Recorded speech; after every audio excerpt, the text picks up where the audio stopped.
नेपालभित्रै automobile उद्योगमा लगानी गरी सरकारले सोचेको भन्दा धेरै सुविधा दिने प्रधानमन्त्री ओलीको घोषणा। रोजगारी र उत्पादन वृद्धि हुने उद्योगमा लगानी गर्न सुझाव। विश्व बैंकद्वारा करिब 3 अर्ब रुपैयाँ सहायता प्रदान। सहायता रकम समृद्धिका लागि वन आयोजनामा खर्च गरिने। 50वटा स्थानीय तह लाभान्वित हुने विश्वास। र मुलुकको व्यापार घाटा बढेर 8.5 खर्ब नाग्यो। 8 महिनामा 9 खर्ब 43 अर्बका सामान आयात गरेर निर्यात करिब 8%ले बढ्यो।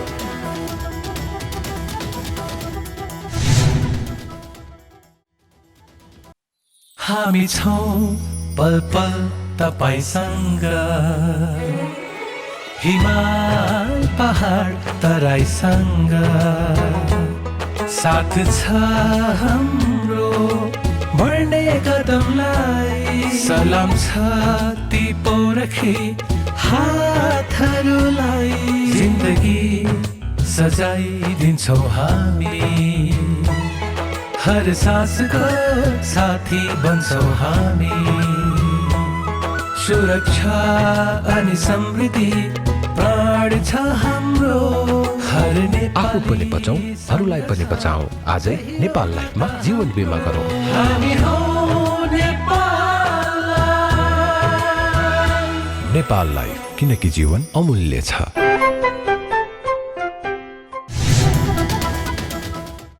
नमस्कार, कारोबार समाचारमा स्वागत छ। अब समाचार विस्तारमा। प्रधानमन्त्री केपी शर्मा ओलीले नेपालभित्रै अटोमोबाइल उद्योगमा लगानी गरे सरकारले सोचेको भन्दा धेरै सुविधा दिने घोषणा गर्नुभएको छ। शुक्रबार साँझ प्रधानमन्त्री निवास बालुवाटारमा नेपाल उद्योग वाणिज्य महासंघ, नेपाल उद्योग परिसंघ, नेपाल चेम्बर अफ कमर्स लगायत निजी क्षेत्रका प्रतिनिधिहरूसँगको भेटघाट तथा छलफल कार्यक्रममा प्रधानमन्त्री ओलीले मुलुकभित्र रोजगारी र उत्पादन बढाउन सक्ने तथा निर्यातमुखी उद्योगमा लगानी गर्न सुझाव दिनुभएको हो। त्यसका लागि ऐन र कानूनमा के कस्तो सुधार गर्नुपर्छ सरकारले गर्ने प्रतिबद्धता जनाउँदै मुलुकको आर्थिक विकासका लागि अध्यादेश ल्याएर भए पनि काम गर्न तयार रहेको समेत बताउनुभयो। उहाँले मुलुकभित्र नेपालभित्रै अटोमोबाइल उद्योगमा लगानी गरे सरकारले सोचेको भन्दा धेरै सुविधा दिने घोषणा पनि गर्नुभयो। यो अटोमोबाइल्सलाई किन चाहिँ यति नगरे भनेर मेरो सुझाव छ। तपाईहरु अटोमोबाइल इन्डस्ट्रीमा लागेका साथीहरू जति अथवा इम्पोर्ट गर्ने ओर्ने आदि इत्यादि साथीहरू हुनुहुन्छ, सबै मिलेर यहीँ खोल्नुहोस् न एउटा अटोमोबाइल्स। यहीँ खोल्नुभयो भनेदेखि तपाईहरुले सोचेको भन्दा बढ्ता सुविधा दिन्छ। सोचेको भन्दा बढी यहाँ खोल्नुहोस्। मेरो आग्रह के छ साथीहरूलाई भने, एउटा यसका 2-3वटा मात्रै म भन्न चाहन्छु सूत्र। एउटा, रोजगारी दिने खालका इन्डस्ट्री स्थापना गरिदिनुस्। रोजगारी दिने खालका, उत्पादन दिने खालका इन्डस्ट्री स्थापना गरिदिनुस्। फ्यासिलिटीको चिन्ता गर्नु पर्दैन। निर्यातमूलक उद्योगहरू स्थापना गरिदिनुस्, निर्यात गर्नुस्। के कानुन बनाउनुपर्छ मैले प्रतिनिधि साथीहरूलाई पनि भनेको छु र मैले साथीहरूलाई भनेको छु के सुधार गर्नु पर्यो। ड्राफ्ट गरेर ल्याउनुपर्छ सिंगै ऐन कि विधेयकको रूपमा। कसैले अध्यादेश ल्याउनै हुँदैन भन्यो भने पनि जरुरी पर्यो भने अध्यादेश पनि ल्याइन्छ किन देश विकासका लागि। अध्यादेश संविधान अनुसारको कुरा हो, संविधान सम्मत कुरा हो। 6 महिना संसद यस्तै श्रद्धाञ्जली दिँदै बस्दै उठ्दै गर्ला, श्रद्धाञ्जली दिँदै उठ्दै गर्ला। अनि उद्योगलाई चाहियो भनेदेखि हामीले उद्योग अगाडि बढाउनु परेन। प्रधानमन्त्री ओलीले आफ्नो नेतृत्वमा छोटो अवधिभित्रै मुलुकको आर्थिक भविष्य बदल्न चाहेको स्पष्ट पनि पार्नुभयो। उहाँले नेपाल अल्पविकसित राष्ट्रबाट विकासशील राष्ट्रमा सिफारिस भइसकेको जानकारी गराउँदै आफू नेतृत्वको सरकारले छोटो समयमा नै ठूलो प्रगति हासिल गरेको ठोकुवा गर्नुभयो। उहाँले पूर्वाधारमा मात्र यो 3 वर्षमा सरकारले जे काम गर्यो त्यो अभूतपूर्व र असाधारण भएको दोहोर्याउँदै अहिले मुलुक विभिन्न ढंगबाट नयाँ युगमा प्रवेश गरेको समेत बताउनुभयो। निकट भविष्यमा देशको आर्थिक पहिचान बदल्ने त्यस संकल्पका साथ आज हामी यहाँ भेला भएका छौँ। निकट भविष्यमा हामी देशको आर्थिक परिचय बदल्न चाहन्छौँ। यसै त हाम्रो देश एलडीसीबाट डेभलपिङका लागि सिफारिस भएको छ। अथवा अब हामी एलडिसी भइरहेका छैनौँ। अब हामी त्यसबाट अपग्रेड भएका छौँ। सिफारिस हुनुको अर्थ त्यो अपग्रेड हुनु हो। विधिवत तिमीहरू भयौ भन्नु बेग्लै कुरा होला, तर सिफारिस भइसकेको छ। अर्थात् हामीले यो छोटो अवधिमा ठुलै प्रगति गरेका छौँ। हामी विभिन्न ढङ्गले नयाँ एरामा प्रवेश गरेका छौँ। विभिन्न क्षेत्रमा, पूर्वाधार विकासको क्षेत्रमा मैले भनिरहनु पर्छ जस्तो लाग्दैन। पूर्वाधार विकासको क्षेत्रमा हामीले यी विगत 3 वर्षमा मात्रै जे काम गरेका छौँ त्यो अभूतपूर्व र असाधारण छ।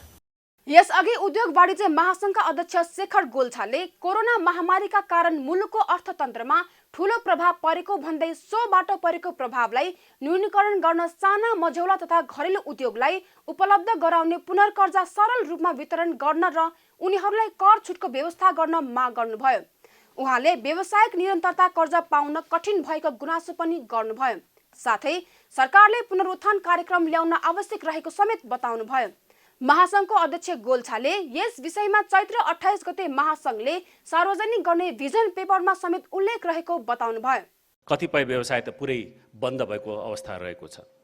अब धेरै व्यवसाय बन्द नहुन् र जेन तेन चलिरहेको उद्योगलाई पनि विस्तार हुन सकोस् भन्नको लागि अझै सहयोग आवश्यक छ। जस्तो कि साना उद्यम लक्षित पुनर्कर्जा सहज रूपमा वितरण हुनु पर्यो। व्यवसाय निरन्तरता कर्जा पाउन कठिन भएको गुनासो आइरहेको छ। यो सहज हुनु पर्यो। यस वर्ष साना उद्यमीहरूलाई दिएको कर्ज छुटको निरन्तरता दिनुपर्छ जस्तो हाम्रो ठमाइ छ। यी सबै विषय समेटेर साना र तथा मझौला उद्यम पुनरुत्थान कार्यक्रम आवश्यक छ, जुन हामीले चैत्र 28 गते सार्वजनिक गर्ने लागेको भिजन पेपरमा पनि समेटिएको छ। यसमा हामी सरकारसँग सहकार्य पनि गर्न चाहन्छौँ। सम्माननीय प्रधानमन्त्रीज्यूले हामीलाई पहिले पनि जानकारी हामीले गराइसकेका छौँ। यहाँबाट कार्यान्वयनको लागि जनाउनु भएको प्रतिबद्धताको लागि सम्माननीय प्रधानमन्त्रीज्यूलाई आभार पनि व्यक्त गर्न चाहन्छु। यसले हामीलाई उत्साही पनि बनाएको छ। भिजन पेपरमा हामीले सन् 2030 सम्ममा $100 अर्थतन्त्र पुग्ने आधार, प्राथमिकताको क्षेत्र र इन्सेन्टिभ्सहरू पहिचान गरेका छौँ।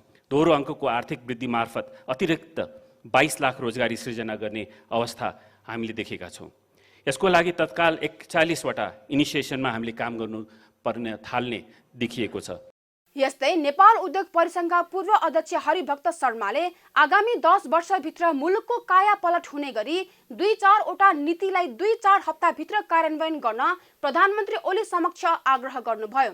उहाँले केही नीतिहरू तत्काल कार्यान्वयन गर्न सके अन्य मुलुकसँग सधैँ माग्नु पर्ने तथा आफ्नो नागरिकलाई विदेशी भूमिमा रोजगारीका लागि पठाउनु पर्ने बाध्यताको सधैँको लागि अन्त्य हुने विश्वास व्यक्त गर्नुभयो। उहाँले उद्योगी व्यवसायीहरूलाई नयाँ प्रविधि तथा रोजगारी सृजनाको लागि नडराई लगानी गर्न आग्रह समेत गर्नुभयो। सम्माननीय प्रधानमन्त्रीज्यूलाई मेरो अनुरोध, आगामी 10 वर्षमा नेपाललाई चाहिँ काया पलट गर्न सकिने खालका 2-4 वटा नीतिहरूलाई 2-4 हप्ताभित्र इम्प्लिमेन्टेसन गरौँ।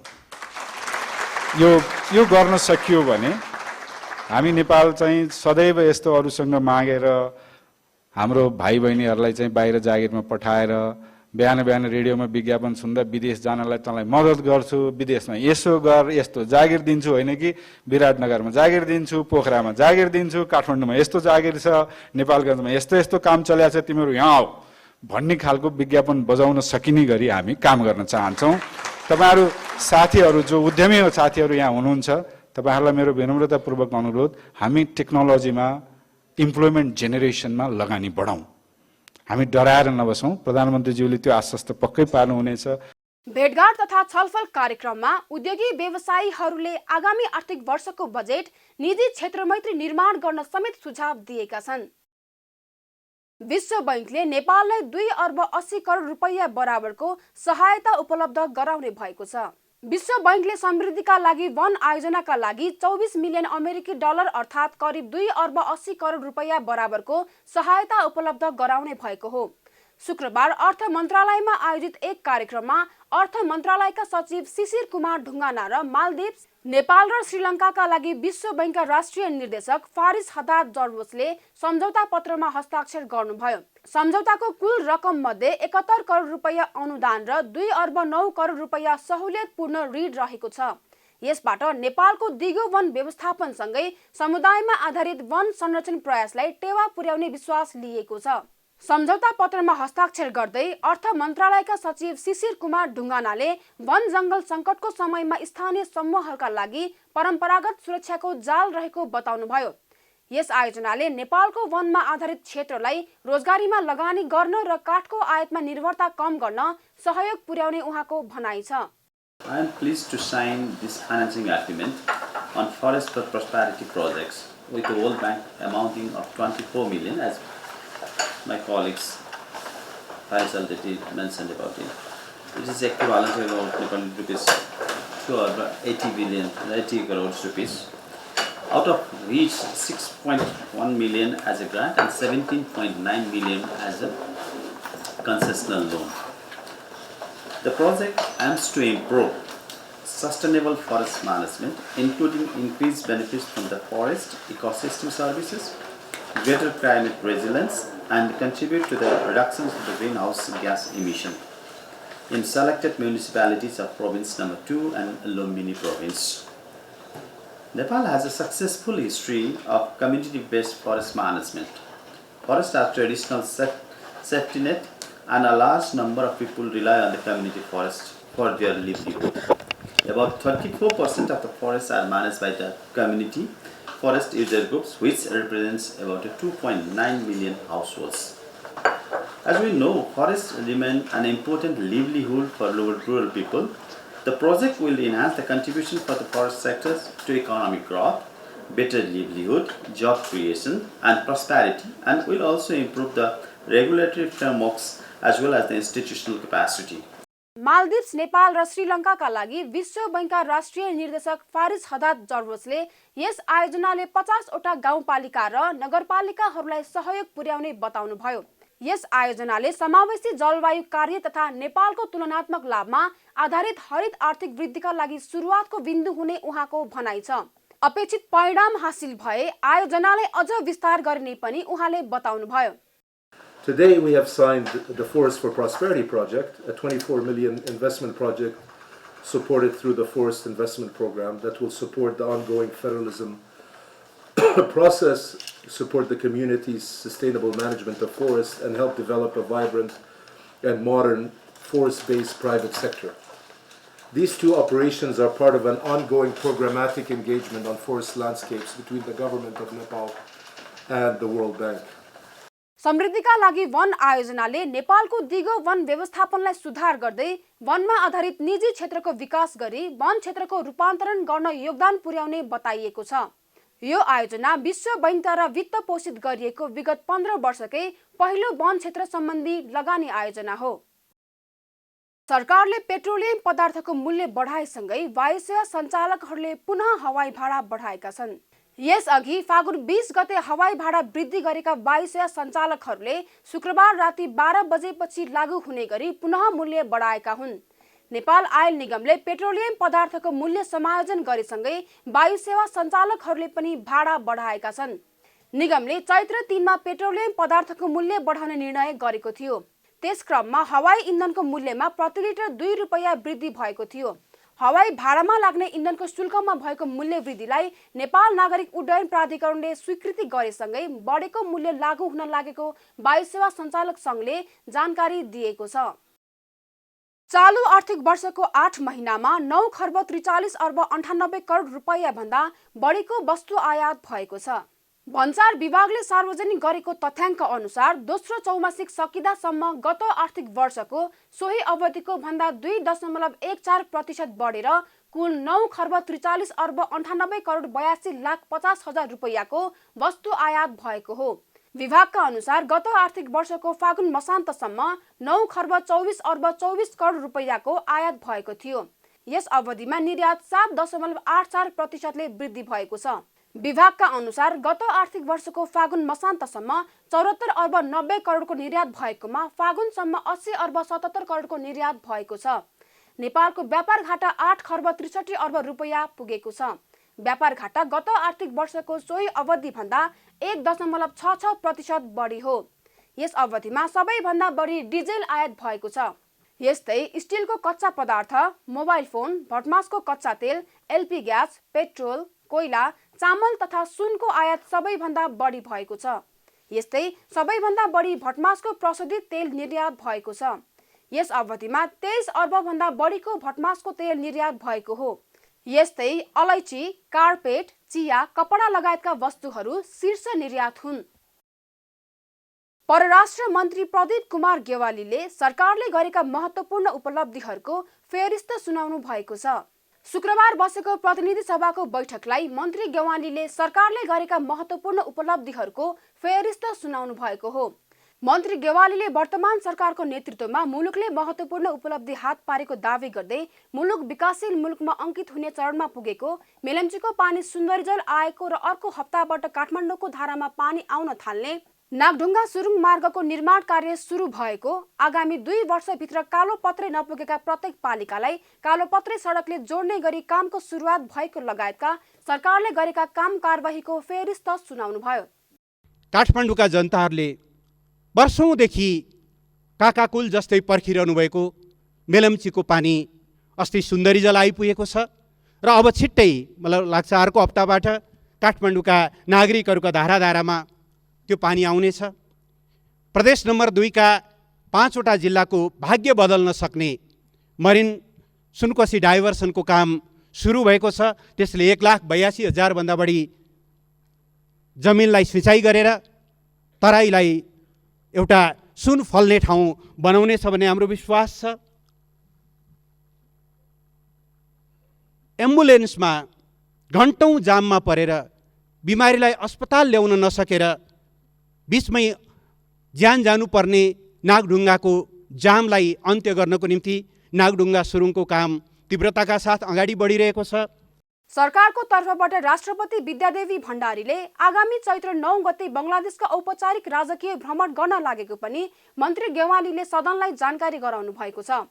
यता प्रमुख प्रतिपक्षी दलका नेपाली कांग्रेसका प्रमुख सचेतक बालकृष्ण खाँडले वर्तमान सरकारले अरूले सुरुवात गरेका योजना पूरा गरेर जनतामा भ्रम छर्ने काम गरेको आरोप लगाउनु भएको छ। उहाँले मेलम्चीको सपना कृष्ण प्रसाद भट्टराईले देख्नु भएको भन्दै एक पटक पनि उहाँको नाम लिन सरकारले किन कन्जुस्याइ गरेको भनी प्रश्न समेत राख्नुभयो। साथै उहाँले कामको सुरुवात गरेका अग्रजलाई सरकारले सम्मान दिन नसकेको गुनासो पनि गर्नुभयो। उहाँले सरकारले धमाधम उद्घाटन र शिलान्यास गरेर जनतालाई भ्रमित गर्न खोजेको आरोप समेत लगाउनुभयो। सरकारको हालत कस्तो छ भने अब खुसी लाग्यो मेलम्चीको पानी आउने भयो, सरकारलाई धन्यवाद। त यो मेलम्चीको सपना त सन्त नेता कृष्णप्रसाद भट्टराईले देख्नु भयो नि। त्यो मेलम्चीको पानी आउने भयो, जनतालाई काकाकुलबाट चाहिँ नि राम्रो अवस्था लाने भयो, सबैलाई धन्यवाद। तर कृष्णप्रसाद भट्टराईको नाम एक पटक लिन पनि तपाईँलाई कन्जुसाइ। मेलम्चीमा गयो पनि भट्टराईजीको नाम छैन, सुन्दरीजलमा गयो पनि भट्टराईजीको नाम छैन, पार्लियामेन्टको रोस्टरमा फर्केर आयो, पहिलो सभामुख पनि हो। 2046 सालको जनआन्दोलनको चाहिँ उहाँहरू क्रान्ति नायक पनि हो, भट्टराईजीकै नाम छैन। किन जसले यो मेलम्ची ल्याउने सपना गर्दाखेरि जसले चाहिँ तपाईँलाई हाँसोमा चाहिँ तपाईँलाई टुणी खेलमा भाड गर्थे, अहिले उहाँहरूले चाहिँ हामीले ल्यायौँ भन्दाखेरि काठमाडौँको जनताले पत्याउँछ कि पत्याउँदैनन्, गम्भीर हुनुहोस् भन्ने पनि आग्रह गर्न चाहन्छु। त्यस्तै अब विकासको बारेमा पनि अब डिपिआर गरेका छैन, बजेट छैन, शिलान्यास भइसक्यो धमाधम। बाह्र विकास, कागजको विकास। 2 वर्षदेखि मोटर चलिरहेको छ, गाडी कुदिरहेको छ, कालोपत्रेको अहिले उद्घाटन। 2 वर्ष अगाडि पुलमा चाहिँ गाडी तरिरहेको छ, अहिले बोर्ड लगाएर चाहिँ तपाईँलाई राजमार्गमा आमसभा, राजगढमा शिलान्यास। यो चाहिँ कस्तो खालको चाहिँ विकास हो। कांग्रेसका प्रमुख सचेतक खाँडले चालु खर्च बढी र पुँजीगत खर्च घटेर विकास कसरी बढ्छ भनेर प्रश्न पनि गर्नु भएको छ। यस्तै उहाँले प्रतिनिधि सभा पुनर्स्थापित भएपछि विघटन गर्ने प्रधानमन्त्रीले नैतिक दायित्व लिँदै मार्ग प्रशस्त गर्नुपर्ने समेत बताउनु भएको छ। नेपाल कम्युनिस्ट पार्टी माओवादी केन्द्रकी सांसद पम्फा भुसालले संवैधानिक निकायका पदाधिकारीको नियुक्तिलाई पुनर्विचार गर्न माग गर्नुभएको छ। शुक्रबार प्रतिनिधि सभाको बैठकमा बोल्दै सांसद भुसालले सरकारले संसद नभएको बेलामा असंवैधानिक किसिमले अध्यादेश ल्याएर संवैधानिक निकायका पदाधिकारी नियुक्ति गरिएको भन्दै यो नियुक्तिलाई पुनर्विचार गर्न माग गर्नुभएको हो। संसदीय सुनवाईलाई छलेर प्राविधिक रूपमा तिथि मिति मिलाएर नियुक्ति गरिएकाले संवैधानिक नियुक्तिलाई संविधान सम्मत बनाउनै पर्ने उहाँको भनाइ छ। व्यवस्थापिका संसदलाई असंवैधानिक तरिकाले संविधान माथि नै कु गरेर विघटन मात्रै गरिएन कि त्यो झुट पार्टीका थाई समितिमा लेखेको मसी नसुक्दै झुट तरिकाले त्यही अध्यादेश अन्तर्गत चाहिँ संवैधानिक परिषदहरूमा असंवैधानिक तरिकाले नियुक्ति गरेको कुरा पनि बाहिर आयो र अहिले पनि त्यही संवैधानिक निकायहरूमा असंवैधानिक तरिकाले नियुक्त गरेका मान्छे पठाइएको छ। अब यो संसद पुनर्स्थापना भएको छ, हामी एउटा ढङ्गले त्यसको पुनर्विचार गर्नै पर्छ, हामीले त्यसलाई संविधान सम्मत बनाउनै पर्छ। संसदको सुनवाई गर्ने परम्परालाई छलेर केवल टेक्निकल तिथिमिति गरेर ढाँटेर जुन ढङ्गले गरिएको छ त्यो पनि म यहाँ स्मरण गर्न चाहन्छु।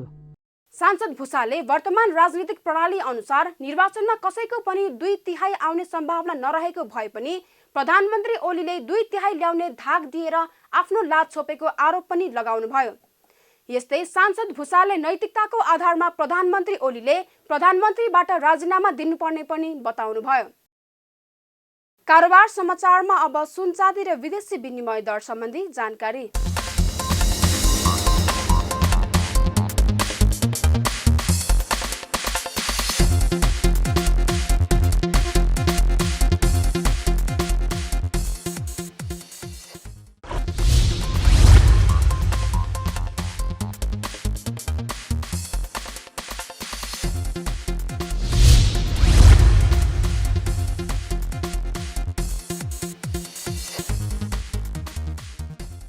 विदा हुनु अघि अहिलेसम्मका प्रमुख समाचार फेरि एकपटक।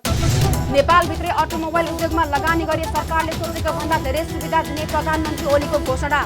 रोजगारी र उत्पादन वृद्धि हुने उद्योगमा लगानी गर्न सुझाव। विश्व बैंकद्वारा करिब 3 अर्ब रुपैयाँ सहायता प्रदान। सहायता रकम समृद्धिका लागि वन आयोजनामा खर्च गरिने। 50वटा स्थानीय तह लाभान्वित हुने विश्वास। र मुलुकको व्यापार घाटा बढेर 8.5 खर्ब नाग्यो। 8 महिनामा 9 खर्ब 43 अर्बका सामान आयात गरेका निर्यात करिब 8%ले बढ्यो।